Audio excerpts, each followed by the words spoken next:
الرحمن الرحیم. امام علیہ السلام نے فرمایا من عرف نفسہ فقط عرف ربہ. جس نے اپنے نفس کو پہچان لیا اس نے اپنے رب کو پہچان لیا.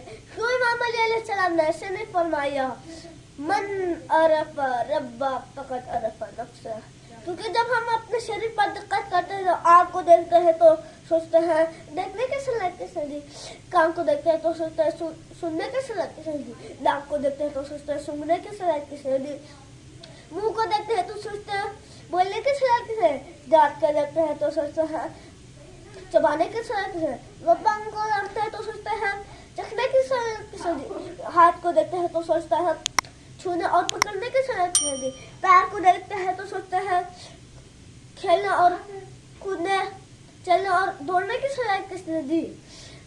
جب ہم یہ سب چیزوں پر غور کرتے ہیں تو ہمیں سمجھ میں آئے گا کوئی قوت ہے، کوئی طاقت ہے جو ہمیں صلاحیت عطا کر رہی ہے.